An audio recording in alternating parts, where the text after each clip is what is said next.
میری بہنوں ذرا غور تو کرو، یہ نیک لوگ ہیں، پرہیزگار لوگ ہیں، متقی لوگ ہیں۔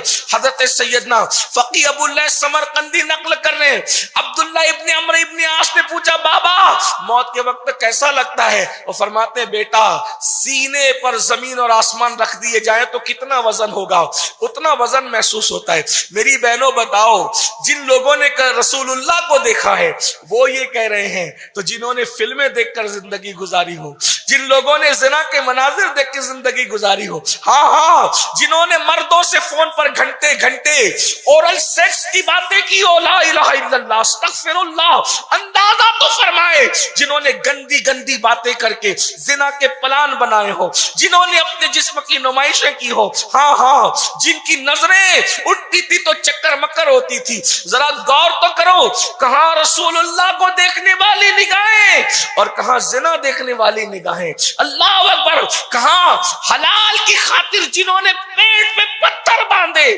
جب وہ یہ کہہ رہے ہوں کہ سینے پہ زمین آسمان رکھ دیے جائے تو جتنی تکلیف ہوتی ہے اس سے زیادہ تکلیف موت کے وقت محسوس ہو رہی ہے۔ اللہ اکبر، حالانکہ یہ اللہ رب العزت کے مقبول بندوں کے ساتھ ہے تاکہ ان کے درجات بلند ہو۔ وہ تو گنہگار لوگ نہیں تھے، وہ تو محفوظ لوگ تھے، لیکن درجات کی بلندی کے لیے ان کو اس سے گزارا جا رہا ہے۔ پھر حضرت عمرو ابن عاص کہتے ہیں میرے بیٹے ایسا لگتا ہے موت کے وقت کہ انسان ناک سے سانس نہیں لے رہا ہے، جیسے لگتا ہے کہ سوئی کے ناکے سے سانس لے رہا ہے۔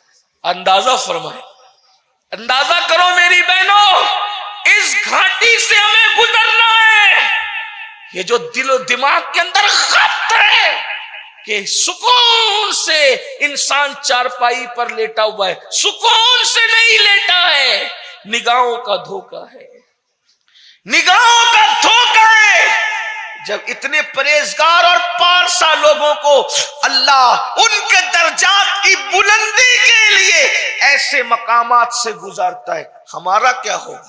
جنہوں نے پوری زندگیوں میں نمازیں صحیح نہیں پڑھی، جن کے وضو صحیح نہیں تھے، جن کے غسل صحیح نہیں تھے، وہ کون سا جرم ہے جو ہم نے نہیں کیا؟ میری بہنوں ایک وقت وہ گھڑی آئے گی، میرے امام کہتے ہیں اندھیرا گھر اکیلی جان، دم گھٹتا دل اکتاتا، خدا کو یاد کر پیارے وہ ساعت آنے والی ہے۔ غیبت کرنے والوں کا کیا حال ہوگا؟ جن کی راتیں قرآن پڑھ کے گزرتی ہے وہ کہہ رہے کہ یوں لگتا ہے کہ جیسے ناک سے نہیں بلکہ سوئی کے ناکے سے سانس لی جا رہی ہے۔ قرآن رات رات بھر پڑھنے والوں کا یہ اس طرح ان کو گزارا جا رہا ہے درجات کی بلندی کے لیے۔ تو جنہوں نے راتوں کو فلمیں دیکھی ہیں، جنہوں نے غیبتیں کی ہے، جنہوں نے چگلیاں کی ہے، جنہوں نے ساس بہو میں جھگڑے لگائے، دیورانی نے جٹھانی کے خلاف ساس کو بھڑکایا، جٹھانی نے دیورانی کے خلاف ساس کو بھڑکایا، ساس ننن نے ماں کو بھابھی کے خلاف بھڑکایا، گھروں میں جھگڑے لگائے، اختلافات پیدا کیے، دوریاں پیدا کی، دلوں کو دور کیا۔ اے خواتین اسلام مجھے بتاؤ، کیا اللہ کے رسول نے یہ نہیں فرمایا جو مسلمانوں میں جھگڑا لگائے وہ شیطان کی اولاد ہے، وہ شیطان کی ذریت ہے؟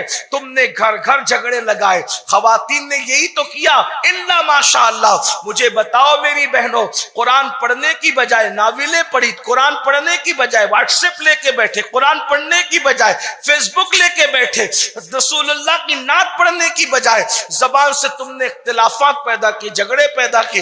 یہ نہیں کہتا کہ ساری عورتیں ایسی ہیں، لیکن اکثر و بیشتر عورتوں کی اوقات کس میں گزرتے ہیں، عورتوں کا ٹائم کس میں گزرتا ہے؟ میری بہنوں تھوڑی دیر کے لیے سوچو کہ ناک کی بجائے سوئی کے ناکے سے سانس لی جا رہی ہو تو کیفیت کیا ہو؟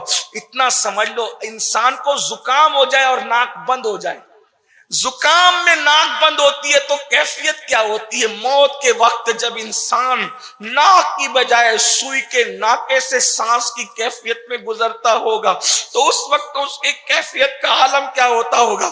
یاد رکھنا، یہ مت سمجھو کہ ہم جو چاہیں گے کریں گے۔ قرآن کہتا ہے ان بطش ربک لشدید، تیرے رب کی پکڑ بڑی سخت ہے میری بہنوں، یہ گھاٹی ہے، اس سے گزرنا ہے۔ اور پھر عبداللہ ابن عمرو ابن عاص کہتے ہیں میں نے پوچھا بابا کیسا لگتا ہے؟ تو حضرت عمرو ابن عاص کہتے ہیں بیٹا کسی کے پیٹ میں ببول کا درخت اگا دیا جائے اور اس کا ڈنٹل باہر کر دیا جائے پیچھے کے مقام سے، اور اس کو کھینچنے والا پوری طاقت سے کھینچے، تو اس وقت تو کیفیت کیا ہوگی؟ تکلیف کا یہ عالم ہوتا ہے جب انسان دنیا سے جاتا ہے۔ میری بہنوں بتائیں اس کیفیت میں زنا کرنے والوں پر کیا گزرے گی، اس کیفیت میں گانے سننے والوں پر کیا گزرے گی، اس کیفیت میں دین کے خلاف بکواس کرنے والوں پہ کیا گزرے گی۔ ہاں میک اپ کر کے بیوٹی پارلروں میں جا کر بغیر دوپٹے کے جب ولیموں میں صرف جھوٹی تعریف وصول کرنے کے لیے جاتی تھی، اجنبی مردوں کے سامنے بے حجاب کھڑی ہو جاتی تھی، مجھے بتاؤ کیا وہ خواتین کو زندگی کی لذتوں سے محبت نہ تھی؟ رسول اللہ کی شہزادی جن کے باپ کی جنت ہے، سیدہ طیبہ طاہرہ عابدہ زاہدہ راقیہ ساجدہ نقیہ تقیہ زکیہ ام ابیہا عالمہ غیر معلمہ، کتنی عظیم وہ خاتون ہے، مگر اس کے باوجود اتنے بڑے باپ کی بیٹی ہونے کے باوجود تقوی کا عالم یہ ہے کہ ان کے دوپٹے کو کبھی چاند و سورج نے نہیں دیکھا۔ میرے امام کہتے ہیں جس کا آنچل نہ دیکھا مہو مہر نے اس ردائے نزاہت پہ لاکھوں سلام۔ مالک جنت کی بیٹی اپنا دوپٹہ چاند و سورج سے چھپائے، اور جن کے باپ کو پہلا کلمہ پڑھنا نہیں آئے ان کی بیٹیاں اتنی آوارگی کرے اور سوچے کہ ہم جنت میں نہیں جائیں گے تو کون جائے؟ کس گھاٹی سے گزرنا ہے؟ یہ دنیا عیش اور آرام کی جگہ نہیں ہے، یہ دنیا تو تیاری کی جگہ تھی نا، یہ گناہوں کا اڈا نہیں ہے۔ اللہ کے رسول علیہ السلام فرماتے ہیں دنیا تو ایک مسافر خانہ ہے، جیسے ایک مسافر سفر کرتے کرتے تھک جاتا ہے۔ ابھی آپ کو نہیں پتا سفر کسے کہتے ہیں، پہلے لوگ گھوڑے پہ کھچروں پہ اونٹوں پہ پیدل سفر کرتے تھے تو چلتے چلتے تھک جاتے تھے تو کسی درخت کے سائے میں تھوڑی دیر کے لیے لیٹ جاتے تھے، بیٹھ جاتے تھے۔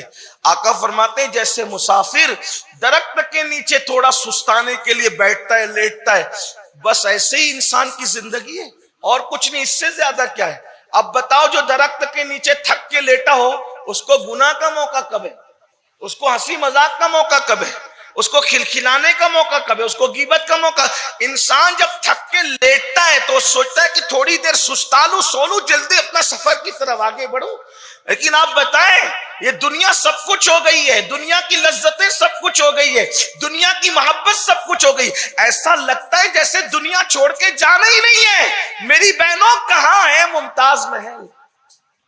کوئی ذکر بھی کرتا ہے؟ مجھ جیسے کچھ دیوانے ہیں جو کبھی عبرت کے لیے آپ کے سامنے ان کا نام لے لیتے ہیں۔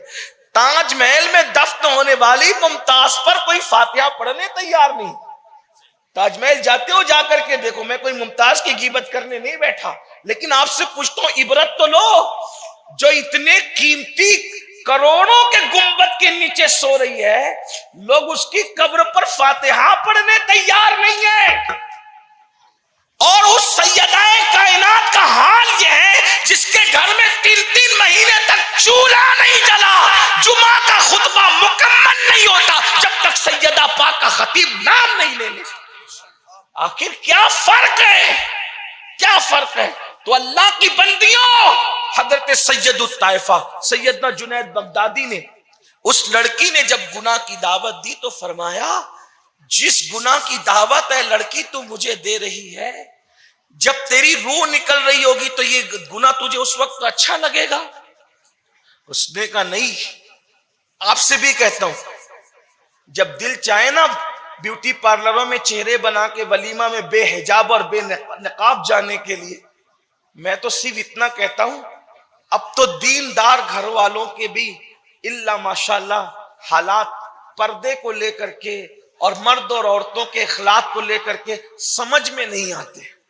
جو نماز روزہ کرتے ہیں ان کے یہاں بھی الا ماشاءاللہ پردے کی وہ پابندی میں نہیں دیکھ پا رہا ہوں جو ہونا چاہیے۔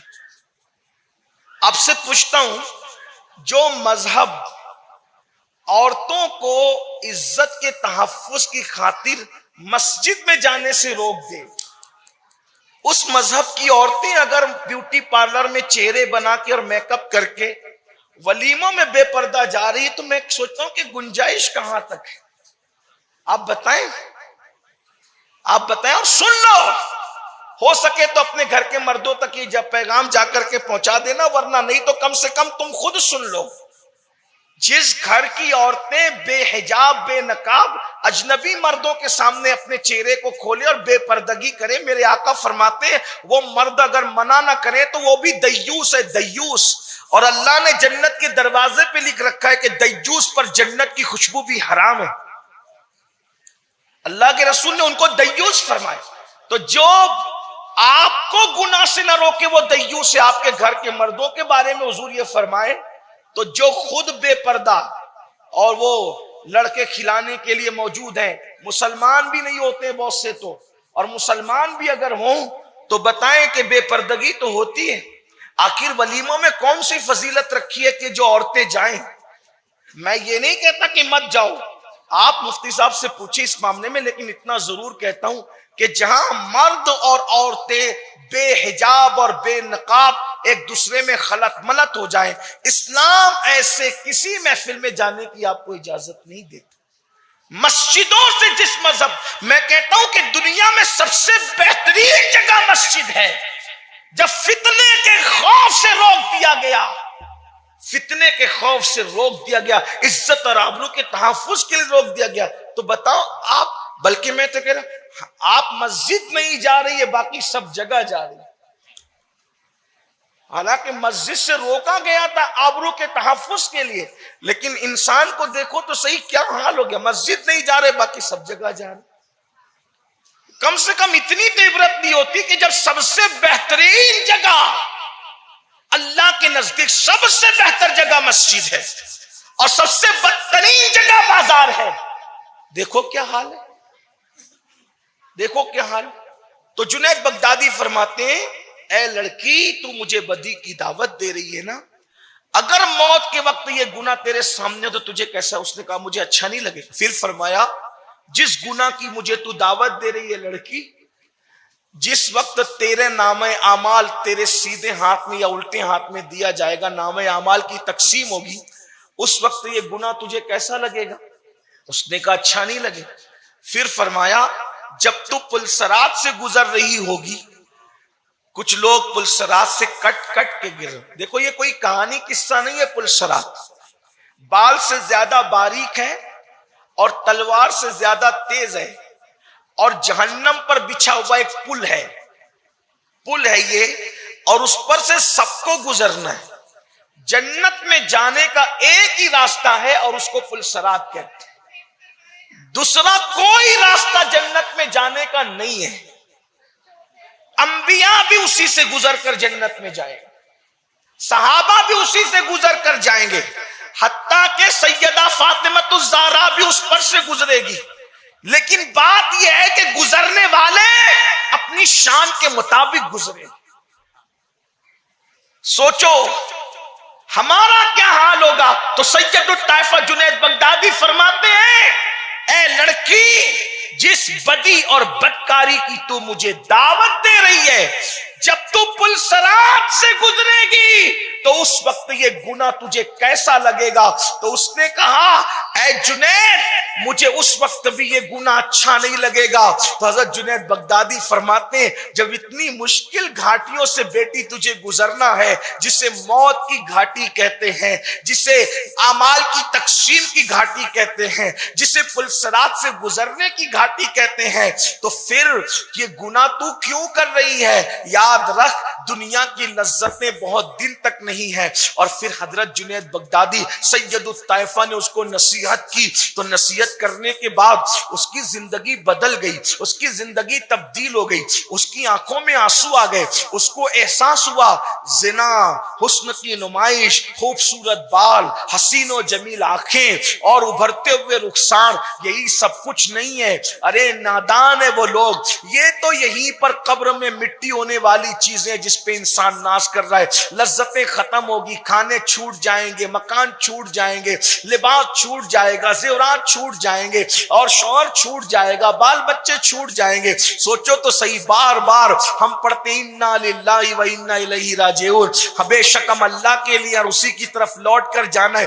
لوٹ کے جانے کی بات سب کرتے ہیں، لوٹنے کی تیاری کیا ہے؟ جنید بغدادی نے جب اس کو جھنجھوڑا، اس کے ضمیر کو آواز دی، ایسا لگا اس کا سویا ہوا ضمیر بیدار ہو گیا، اور بیدار ہونے کے بعد جو کھلے سر تھی، حسن کی نمائش کر رہی تھی، فوراً سر پہ چادر ڈالی، اور چادر ڈال کر کے جب پلٹی، شوہر انتظار کر رہا تھا، پلٹ کر شوہر سے کہا جب مرد اللہ کی عبادت کر کے سید الطائفہ بن سکتے ہیں تو عورتیں عبادت کر کے اللہ کی ولیہ کیوں نہیں بن سکتی؟ اور پھر اس کے دل میں اللہ کی محبت یوں پیدا ہوئی کہ زنا تو دور کی بات، بدکاری تو دور کی بات، عیاشی تو دور کی بات، شوہر دن کو بلاتا تو رات کا وعدہ کرتی، رات کو بلاتا تو دن کا وعدہ کرتی۔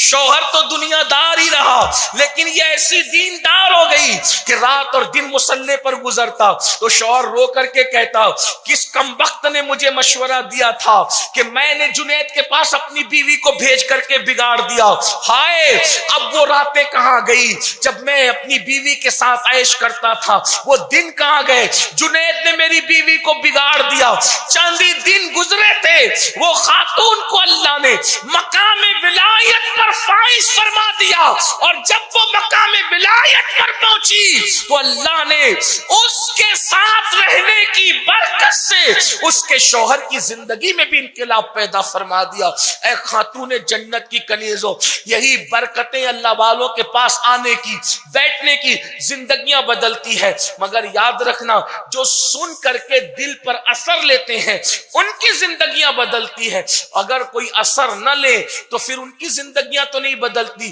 اگر اجتماع بھی تفریح کے لیے ہو جائے، اگر اجتماع بھی اس لیے کہ چلو کہیں جانے میں نہیں آتا، 4-6 گھنٹے اجتماع کے نام پر ہی تھوڑا گھوم پھر کر آ جائے، تو یاد رکھنا سوائے تباہی کے کچھ نہیں۔ میں اپنی بہنوں سے کہتا ہوں، میری بہنوں تم اپنے آپ کو بہتر جانتی ہو، میں اپنے آپ کو بہتر جانتا ہوں، یاد رکھنا اللہ کی پکڑ بڑی سخت ہے، اللہ کسی بھی گناہ پہ پکڑ کر لیتا ہے، اور اللہ اکبر اس کی رحمت بے پایاں ہے، اس کی رحمتوں کی انتہا نہیں، تو اس کی غیرت بھی بے مثال ہے۔ اس لیے یاد رکھنا اللہ تبارک و تعالی گناہوں پہ پکڑ کرتا ہے، وہ غیور ہے، غیرت والا ہے، اور وہ جس پر کو کی پکڑ کر لیتا ہے، جس کی پکڑ کر لے پھر اللہ اس کو کہیں کا نہیں رہنے دیتا، بلکہ جب اللہ پکڑ کرتا ہے گناہ پر تو پھر بعض لوگوں سے توبہ کی توفیق بھی چھین لیتا ہے، اس سے پہلے کہ وہ ناراض ہو کر کسی سے توبہ کی توفیق چھین لے۔ ہمیں اللہ کی طرف پلٹ آنا چاہیے، ہمیں اللہ کی طرف رجوع ہو جانا چاہیے۔ چھوڑ دو گناہ کو، گناہ میں سکون نہیں، گناہ میں عزت نہیں، گناہ میں قرار نہیں۔ اپنے بستروں پر جو نیند کی گولیاں کھانے کے بعد بھی تڑپتے ہو، بے چینیوں کا شکار ہو، سسکتے ہو، اس کی سب سے بڑی وجہ یہی ہے کہ ہم نے گناہوں کے اندر سکون تلاش کیا، اور جہاں گناہ ہے وہاں فنا ہے۔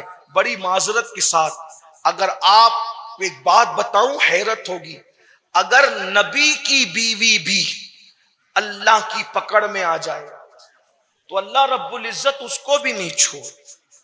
انٹرنیٹ گوگل وغیرہ سے آپ کا تعلق بڑا جڑا ہے، جا کر کبھی سرچ کرنا، ایک پہاڑ پر ایک عورت ہے اور وہ پتھر کی بنی ہوئی۔ وہ پتھر کی عورت کیا ہے جانتی ہے میری بہنوں؟ وہ لوط علیہ السلام کی بیوی ہے۔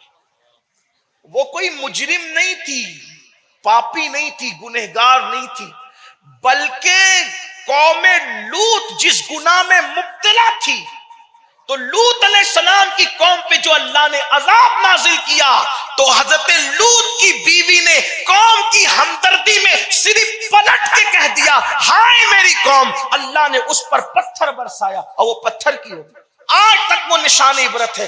بتاؤ جب اللہ نبی کی بیوی کے ساتھ یہ غیرت فرمائے